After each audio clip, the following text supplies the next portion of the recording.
ஹஜ்ஜி செய்வதால் சொர்க்கமே கூலியாக கிடைக்கிறது. ஹஜ்ஜி செய்வதால் சுவனமே கூலியாக கிடைக்கிறது.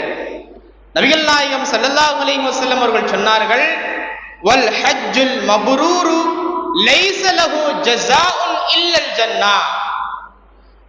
அங்கீகரிக்கப்பட்ட ஹஜ்ஜிக்கு சொர்க்கம்தான் கூலி என்றார்கள். சொர்க்கத்தை தவிர வேறு கூலி கிடையாது.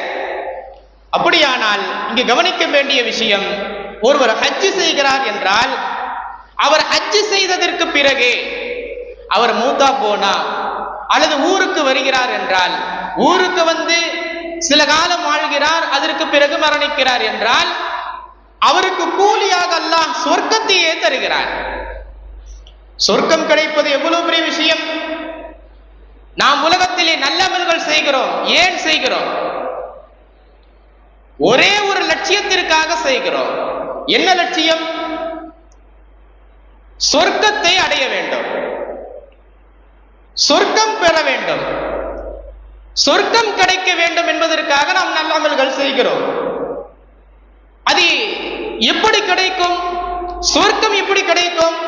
இறை பொருத்தத்தின் மூலமாக கிடைக்கும். இறை பொருத்தம் எப்படி கிடைக்கும்? இந்த ஹஜ்ஜின் வாயிலாக கிடைக்கும்.